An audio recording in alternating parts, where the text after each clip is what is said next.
Sore hari ini saudara, kita masih ada di bulan Juli dan kita masih setia dengan tema besar kita yaitu The Values Driven Life. Dan kita sudah belajar ada 5 values yang NDC terapkan untuk kita hidupi, untuk menjadi kebiasaan dalam hidup kita sehari-hari. Dan 5 values ini saudara kalau kita hidupi bukan hanya baik dan berdampak dalam pelayanan kita saudara. Tapi saya yakin dan percaya kalau 5 values ini kita hidupi, kita bawa kemanapun pergi, ke tempat pekerjaan kita, tempat bisnis kita, ke rumah tangga kita. Saya yakin dan percaya hidup kita akan berbeda saudara. Kita akan menjadi orang yang lebih berkualitas. Yang setuju katakan amin saudara. Nah 5 values dari NDC ini saya sudah memberikan tips di ibadah sore hari ini. Mudah-mudahan saudara masih ingat. Untuk mengingat 5 values ini sangat mudah saudara. Ketika saudara bisa mengingat singkatannya. Dan singkatannya ini sama dengan mirip saudara. Dengan merek kaos. Tapi saya nggak sebut kaosnya. Karena saya nggak di-endorse ya saudara ya. Deur. Ingat deur? Kalau ingat deur saudara nggak akan lupa 5 values ini. Apa yang D saudara? Discipleship. H. Honoring. E. Excellent. U. Unity. R. Relevan. Tepuk tangan buat saudara semua. Walaupun banyak yang lupa saudara, tapi hari ini tidak lupa lagi ya. Nah hari ini saudara saya khusus menyampaikan satu topik, salah satu dari values kita yaitu discipleship. Dan judul khotbah saya pada malam hari ini adalah Not a Fan but a Follower. Dan kita baca Matius 28 ayat 19 dan ayat 20. 2, 3. Karena itu pergilah, jadikanlah semua bangsa muridku dan baptislah mereka dalam nama Bapa dan Anak dan Roh Kudus. Berhenti sampai di sini dulu saudara. Saudara perlu perhatikan ini adalah perintah sebelum Yesus naik ke surga kepada setiap kita. Untuk apa? Menjadikan semua bangsa murid Yesus. Bukan menjadikan setiap bangsa orang Kristen saudara, enggak. Bukan menjadikan setiap bangsa aktif di gereja, enggak saudara. Yang Yesus perintahkan kepada setiap kita adalah jadikan semua bangsa murid Yesus. Oleh sebab itu kalau saudara perhatikan di ayat yang ke-20 ini juga perintah Yesus kepada kita. Ajarlah mereka melakukan segala sesuatu yang telah kuperintahkan kepadamu. Yang telah diajarkan kepada kita supaya kita ini taat kepada firman Tuhan saudara. Dan ayat inilah yang mendasari visi dari NDC. Yaitu menjadikan setiap jemaat murid Yesus dengan cara yang relevan dan berdampak bagi lingkungan. Jadi setiap kita, saudara dan saya harus jadi murid Yesus yang sejati. Setiap gereja harus menghasilkan murid yang sejati. Yang setuju katakan amin. Apa itu murid? Dalam bahasa Yunani diterjemahkan dengan kata matetes. Yang arti sederhananya adalah seseorang yang belajar seperti gurunya, sehingga dari yang tidak tahu menjadi tahu kebenaran, dari yang tidak bisa melayani bisa sekarang melayani, dari yang tidak mirip karakternya menjadi mirip karakternya. Itulah matetes, murid. Makanya kalau saudara perhatikan di dalam Lukas 6 ayat yang ke-40, di sana dikatakan seorang murid tidak lebih daripada gurunya. Tetapi barang siapa yang telah tamat pelajarannya akan sama dengan gurunya. Nah persoalannya gini saudara, ada banyak dari kita orang Kristen yang sekarang terjebak bukan sebagai murid, tetapi hanya sebagai penggemar. Dan tragisnya, ini tragisnya saudara, banyak dari kita orang Kristen yang tidak tahu kita ini penggemar atau murid. Ini tragis saudara. Oleh sebab itu malam hari ini saudara kita mau belajar bersama-sama firman Tuhan. Dan kita mau merenungkan bersama-sama beberapa poin yang saya sampaikan itu berupa pertanyaan. Dan pertanyaan ini perlu saudara jawab sendiri dalam hati saudara dan sekaligus mengidentifikasi apakah kita ini murid atau hanya penggemar.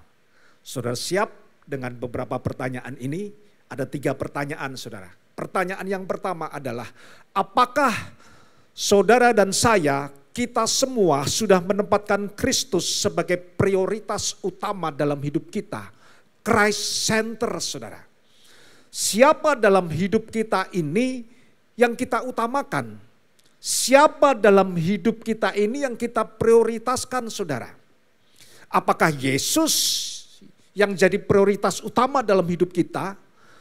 Atau ada yang lain saudara?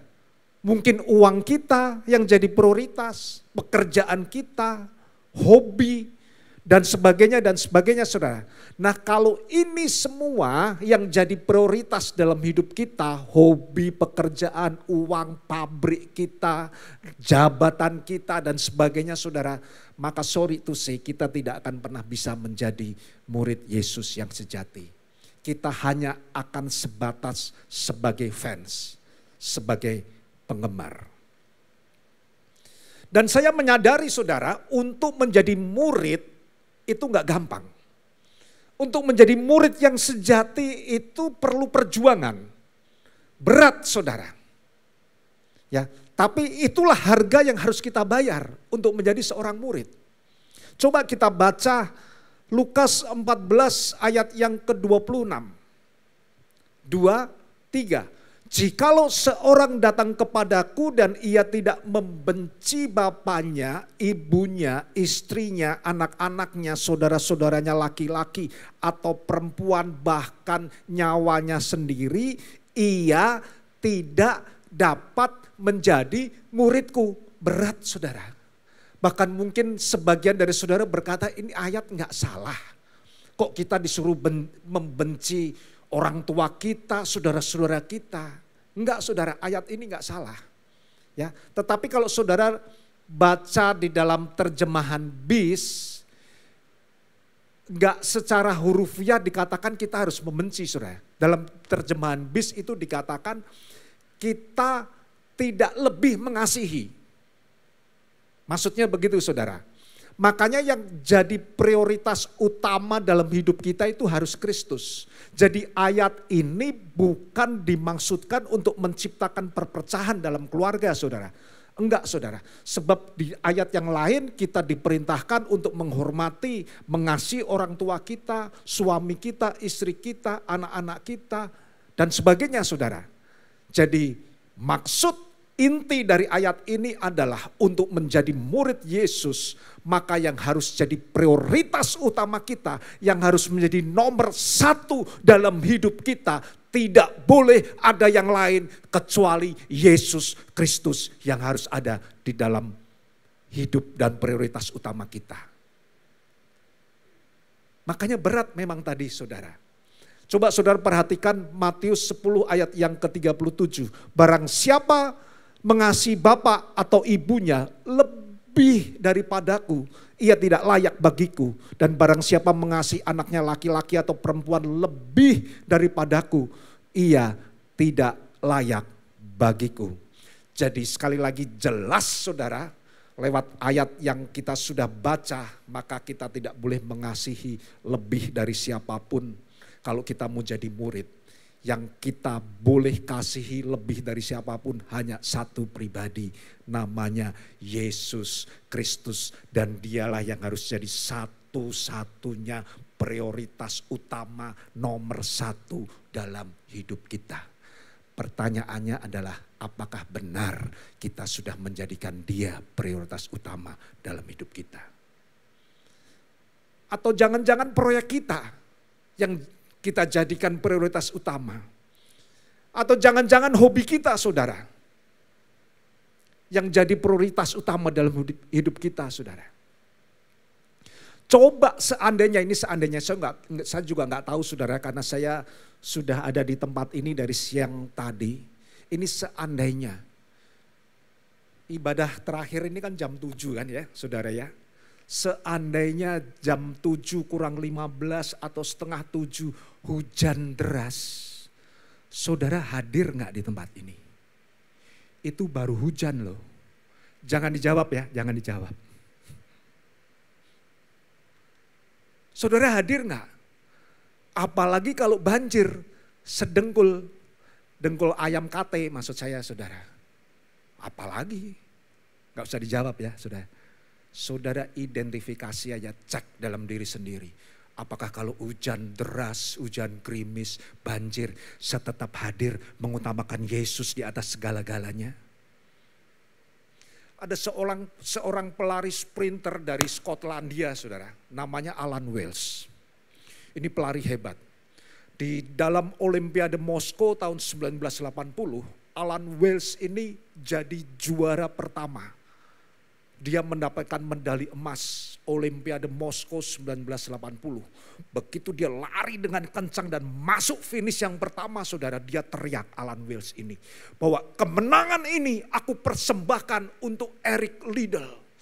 Penonton bingung, siapa itu Eric Liddell? Kok kelihatannya begitu punya pengaruh yang besar dalam kehidupan Alan Wells ini. Dan ternyata saudara yang namanya Eric Liddell itu adalah pelari sprinter juga dari Skotlandia, dari negara yang sama. Dan dia jauh lebih senior pendahulunya saudara dari Alan Wells.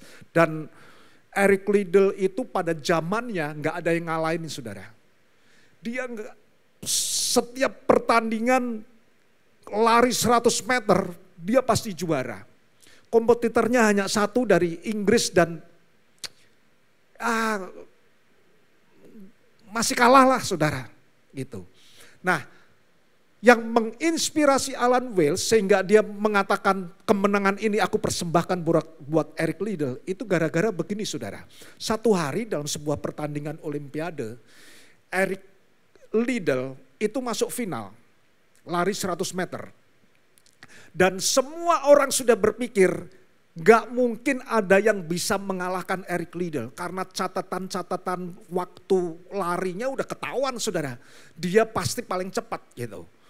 Nah hari itu hari final. Final itu kan dimulainya gak langsung kan saudara. Ada babak-babak penyisihan, babak apa segala macam. Begitu final dimulai, salah satu pesertanya adalah Eric Liddell. Tapi Eric Liddell hari itu final gak hadir di dalam lintasan saudara. Sudah dipanggil-panggil Eric Liddell gak hadir. Sampai panggilan terakhir, Pak ini panggilan terakhir Eric Liddell untuk hadir dalam lapangan. Gak hadir juga saudara. Akhirnya Eric Liddell didiskualifikasi. Padahal kalau dia hadir, dia 99,9999% juara saudara. Tapi Eric Liddell didiskualifikasi. Kenapa saudara? Nah ternyata setelah punya selidik. Eric Liddell pada waktu final Olimpiade dia gak hadir. Eric Liddell lagi ada di dalam gereja.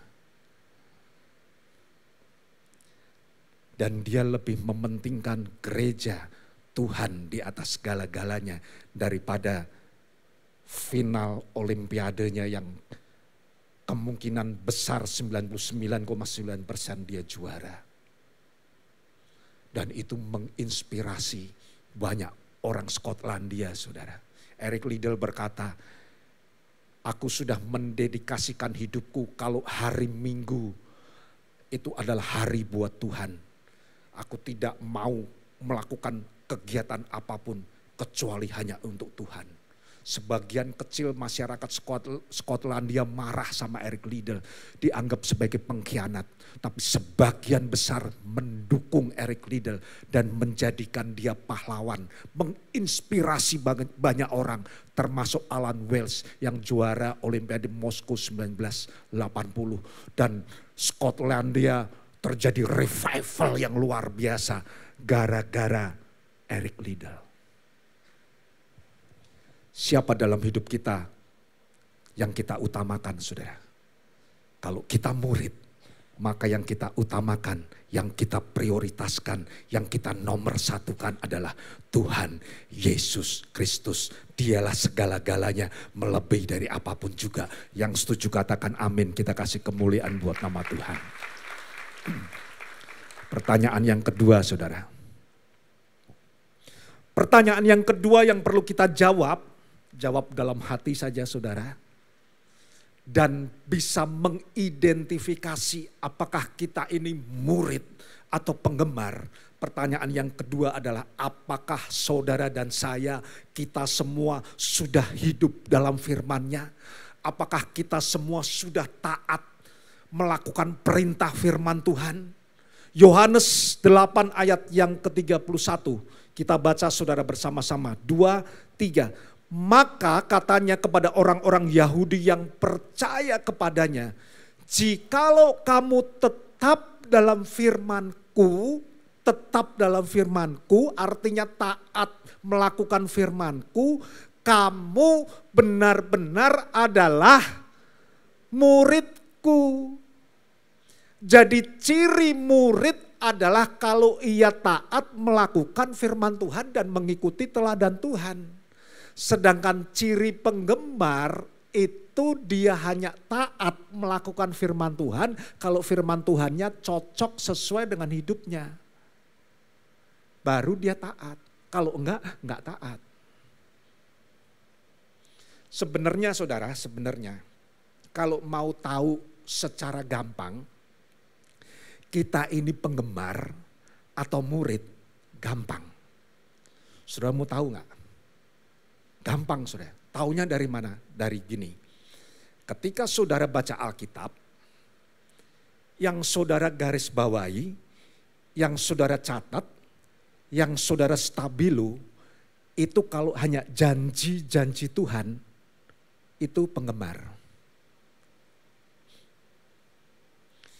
Tapi kalau yang saudara catat, itu adalah perintah Tuhan, itu yang saudara stabilo,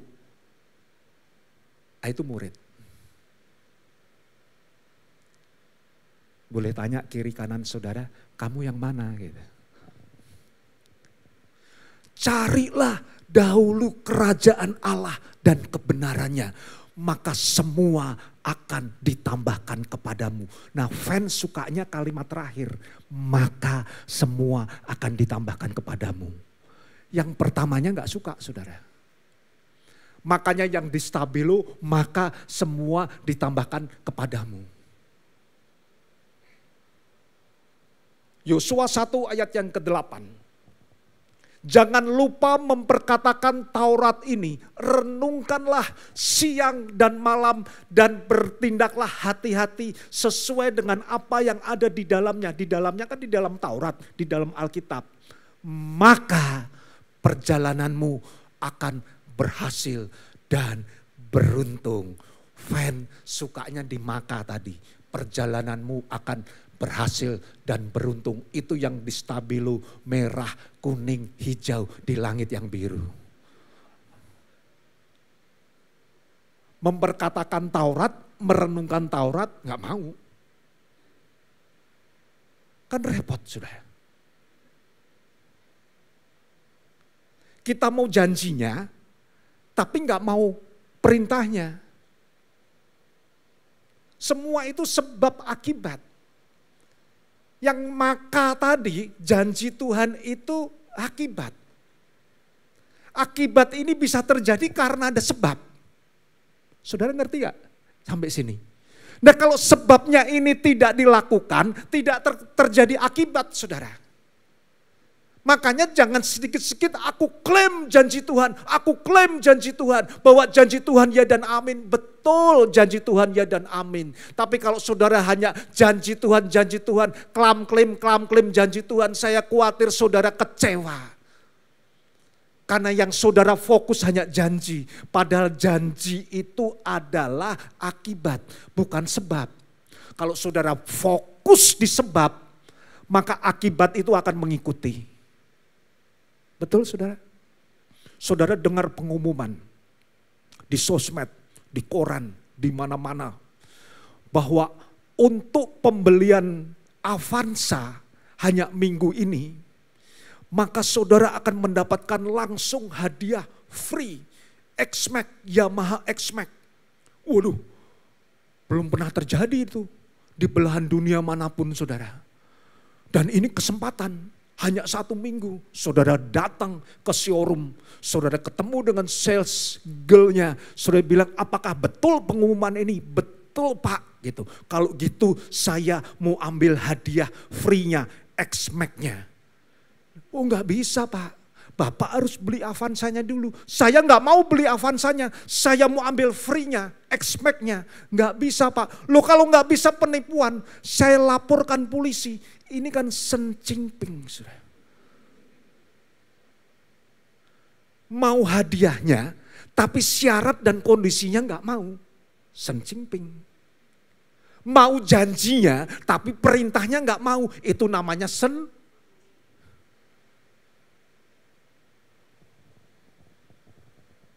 Makanya jangan gampang klaim. Saya khawatir saudara kecewa nanti kalau klaim saja. Ada ayat yang paling suka dihafal dan disenangi sama jemaat saudara. Jangan-jangan sebagian besar dari saudara itu juga menjadi ayat pegangan saudara. Yang saudara hafal di dalam dan di luar kepala. Jangan cuma di luar kepala aja saudara. Gampang lupa, tapi kalau di dalam dan di luar kepala artinya ngelotok, tok. Ayat apa itu? Apa yang tidak pernah kamu lihat, apa yang tidak pernah kamu dengar, apa yang tidak pernah timbul dalam hati, itu yang Tuhan sediakan bagi engkau. Waduh, ini ayat keren ini ayat jadi pegangan setiap kita. Benar saudara, tapi ayat itu gak berhenti sampai di situ. Itu ayat ada lanjutannya bos. Ayat lanjutannya ini yang kita gak suka, kita lupakan. Yang kita ingat di dalam dan di luar kepala tadi, apa yang tidak pernah kita lihat, apa yang tidak pernah kita dengar, apa yang tidak pernah timbul dalam hati, itu yang Tuhan sediakan. Aku klaim janjimu Tuhan.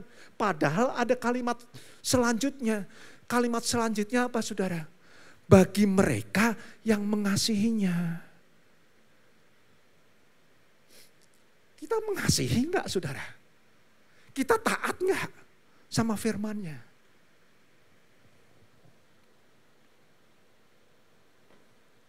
Amin. Janji Tuhan itu kesukaan Tuhan. Perintah Tuhan itu kesukaan Tuhan. Tapi janji Tuhan itu kesukaan jemaat. Betul nggak saudara? Ya, maka itu kalau kita mau jadi murid Yesus, kan tadi matetes itu kan artinya supaya kita seperti. Berarti apa yang dia suka harus kita suka dong. Ya kan? Masih ingat kan saudara? Ya, makanya kalau kita mau jadi murid, yang kita harus lebih suka adalah perintah daripada janji.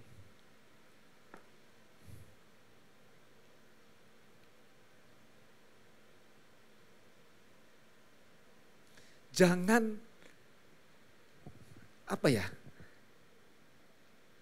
baca firman Tuhan itu kalau itu cocok dengan kita, sesuai dengan kita, ini keren ini. Ya, tapi kalau nggak cocok kita nggak mau. Kalau kamu ditampar pipi kirimu, berikan pipi kananmu, nggak cocok. Nggak masuk akal. Yang masuk akal gimana? Kalau kamu ditampar pipi kirimu, tangkis dengan tangan kiri, tonjok dengan tangan kanan, tendang berkali-kali. Itu cocok. Itu keren. Itu sesuai. Itu fans, saudara. Kalau penggemar, semua perintah Tuhan harus kita lakukan. Itu baru murid Yesus yang sejati. Yang mengerti katakan amin, kita kasih kemuliaan buat nama Tuhan. Haleluya. Yang ketiga, yang terakhir saudara.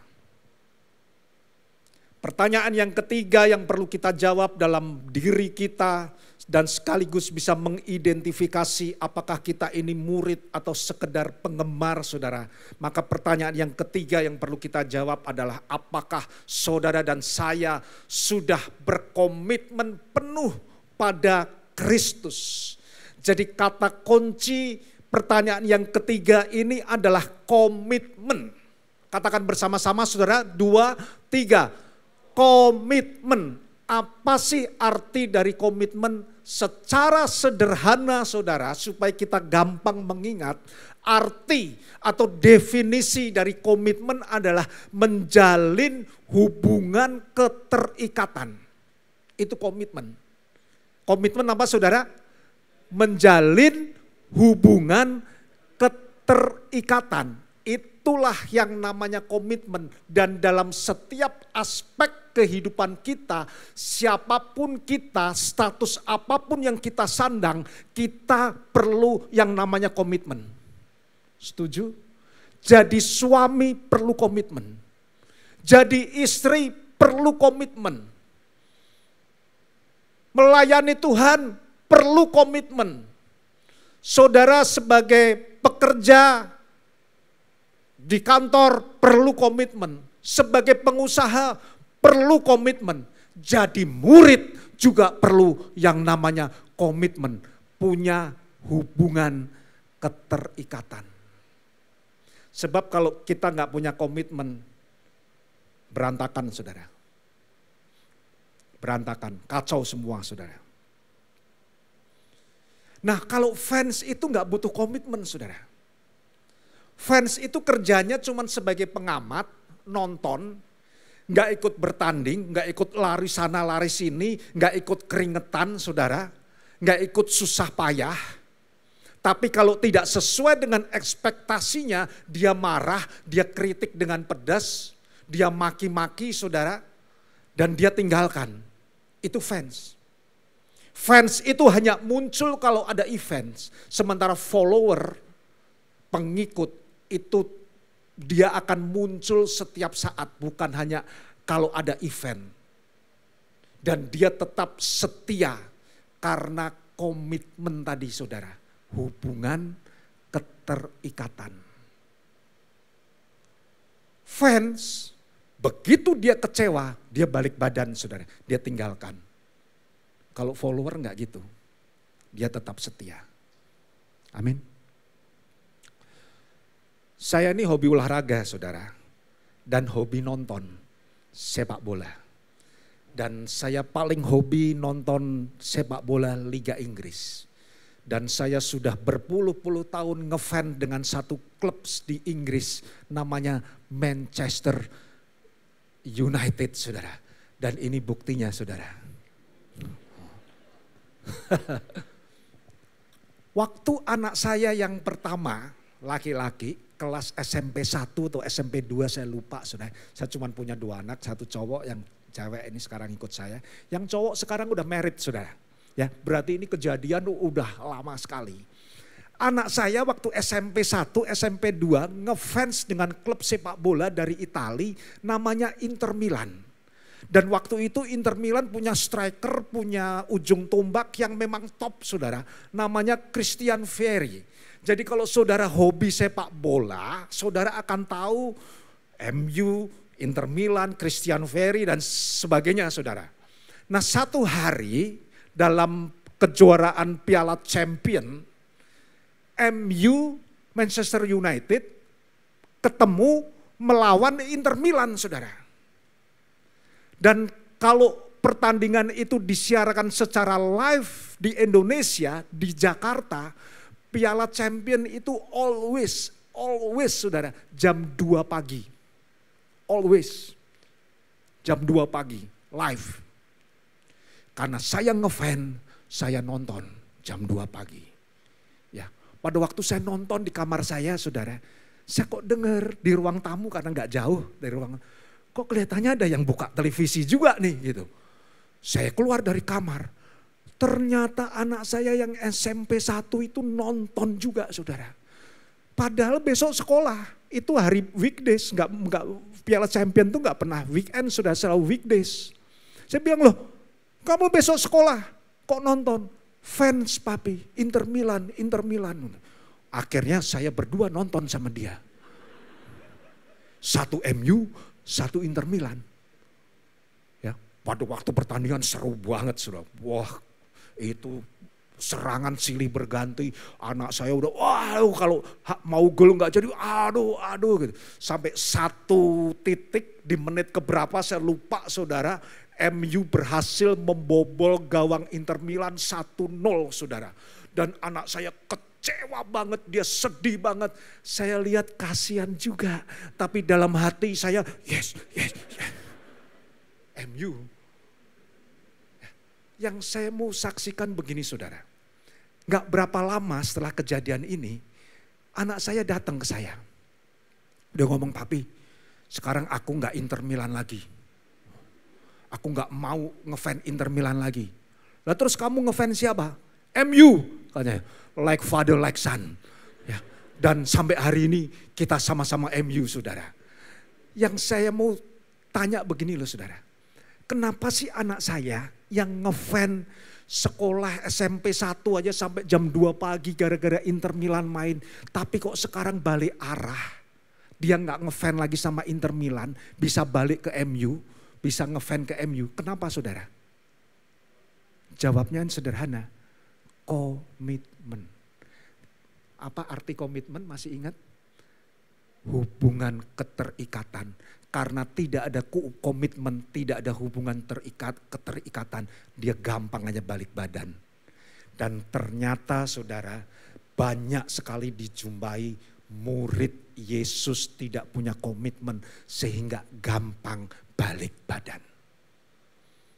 Kita baca Yohanes 6 ayat 1 sampai ayat yang ke-66. Ini ayat banyak, saudara. Ayat 1 sampai 66. Kalau saya baca semua nggak selesai-selesai, saudara. Padahal ini waktu saya juga sudah habis.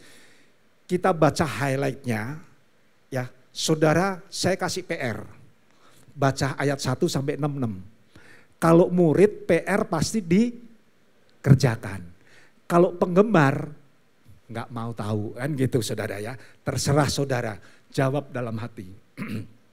Yosua 6 ayat 1 sampai 66 kita baca dari ayat yang ke-25. Ketika orang banyak menemukan Yesus di seberang laut itu, mereka berkata kepadanya, Rabi, bila mana engkau tiba di sini? Ayat 26, Yesus menjawab mereka, aku berkata kepadamu sesungguhnya kamu mencari aku bukan karena kamu telah melihat tanda-tanda. Ini pernyataan yang keras, saudara. Melainkan karena kamu telah makan roti itu dan kamu kenyang. Ayat 55, sebab dagingku adalah benar-benar makanan dan darahku adalah benar-benar minuman. Ayat 64, tetapi di antaramu ada yang tidak percaya. Sebab Yesus tahu dari semula siapa yang tidak percaya dan siapa yang akan menyerahkan dia. Ayat 66, ini ayat terakhir, ayat yang paling menyedihkan, saudara. Kita baca bersama-sama dengan suara yang keras supaya kita bisa mengingatnya seumur hidup kita, saudara. 2, 3. Mulai dari waktu itu banyak murid-muridnya mengundurkan diri dan tidak lagi mengikut dia. Pertanyaan saya kepada saudara, kenapa banyak yang mengundurkan diri dan tidak lagi mengikut dirinya, saudara? Karena komitmen. Karena hubungan keterikatan tadi. Kalau saudara baca dari ayat 1, makanya PR, itu adalah peristiwa 5 roti 2 ikan. Mujizat terjadi. 5 roti 2 ikan kasih makan 5.000, hanya laki-laki saja, belum termasuk perempuan dan anak-anak. Masih sisa 12 bakul. Maka sejak saat itu berbondong-bondong banyak orang saudara itu mengikut Yesus. Kemana Yesus pergi, dia ada di sana. Kemana Yesus pergi, dia ada di sana. Tapi dia bukan murid. Dia hanya penggemar. Makanya Yesus berkata dengan keras tadi, kamu ikut aku karena kamu kenyang. Mereka bukan mengikut pribadi dari Yesus. Yang mereka ikut adalah hal-hal jasmani, uang, perut. Itulah yang mereka ikuti saudara. Maka itu penggemar, bukan murid. Tapi seorang murid yang sejati, yang memiliki komitmen, hubungan keterikatan.